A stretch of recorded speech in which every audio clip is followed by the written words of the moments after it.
Hello guys, welcome back to vibes. జనసేనకి ఇది చావు దెబ్బమో అనిపిస్తుంది భయ్య. అసలు పొత్తు అని నిజంగా ముద్దపప్పుని చేశారు పవన్ కళ్యాణ్ అయితే. ఎస్, ఇది మాత్రం ఫ్యాక్ట్. అసలు 24 సీట్లేంటి, 3 ఎంపీ సీట్లేంటి, అసలు ఇది జనసేనకి ఎంత ఊహించుకున్నారు ఫ్యాన్స్ అయితే. ఫ్యాన్స్ అండ్ కార్యకర్తలు ఊహించుకున్న దాంట్లో తప్పలేదు భయ్య. బట్ రియాలిటీకి వచ్చేది ఇవే. బట్ రియాలిటీలో ఉండడమే మర్చిపోయారు పవన్ కళ్యాణ్ ఫ్యాన్స్ అయితే అండ్ జనసేన కార్యకర్తలు అయితే. బట్ ఇంకోటి ఇక్కడ ఏంటంటే, అసలు 24 సీట్లే తీసుకోవాలి అనుకుంటే అసలు జనసేన టీడీపీలకు కలిసి పొత్తు చేసుకోవాల్సిన అవసరం అయితే లేదు భయ్య.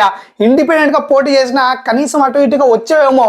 అసలు ఇప్పుడు ఉన్న రెస్పెక్ట్ కూడా పోగొట్టుకున్నాడు పవన్ కళ్యాణ్ అయితే. అండ్ చాలా మంది ఫ్యాన్స్ కూడా యాంటీగా మారిపోయారు ఇప్పుడు పవన్ కళ్యాణ్ కి. అండ్ చాలా మంది కార్యకర్తలు కూడా ఇప్పుడు జనసేనని వదిలేద్దాం అనే థింకింగ్ లోనే ఉన్నారు భయ్య. అసలు చాలా మంది అయితే ఆ రేంజ్ లో ఎఫెక్ట్ అయితే తగిలింది ఫ్యాన్స్ అండ్ కార్యకర్తలకు అయితే. అండ్ మెయిన్ గా భయ్య, పవన్ కళ్యాణ్ గారు చేసిన దాంట్లో నాకు నచ్చింది ఏంటంటే మాట ఇచ్చి తెప్పడం. అసలు చాలా వరకు చాలా స్పీచ్ లో వింటూనే ఉంటాం, ఆయన చెప్పేది ఒకటి చేసేది ఒకటి. ఇక్కడ కూడా సేమ్ కార్యకర్తల విషయంలో, తన ఫ్యాన్స్ విషయంలో జనసేనకి 10 సంవత్సరాలు 20 సంవత్సరాల నుంచి పనిచేస్తున్న కార్యకర్తలను కూడా ఇలా మోసం చేస్తాడని కల్లో కూడా అనుకోలేదు. ఎస్, అసలు చాలా మందికి, నేను నిరుద్యోగులకి, అసలు సామాన్య కార్యకర్తలకి సీట్లు ఇచ్చి ఎమ్మెల్యేలో కూర్చోబెడతా, ఎమ్మెల్యే సీట్లు ఇస్తా అని మాట ఇచ్చాడు. బట్ ఇక్కడ రియాలిటీ చూస్తే అక్కడ ఒక్కరు కూడా సీట్లు ఇవ్వలేదు భయ. అలాంటి వాళ్ళకైతే అసలు సీట్లు అయితే చాలా వరకు అమ్ముకున్నాడని చాలా మంది అయితే అంటున్నారు.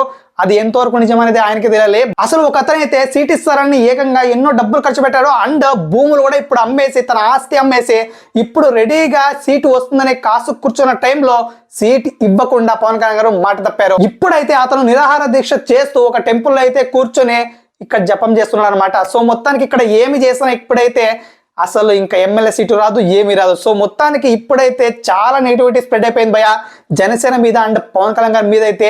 ఈ నెగిటివిటీని ఎలా దాటుతారో ఇంకా ఆయనకే తెలియాలి. అండ్ మెయిన్ గా ఎఫెక్ట్ మాత్రం ఎలక్షన్ లో ఖచ్చితంగా పడుతుందని నాకైతే అనిపిస్తుంది.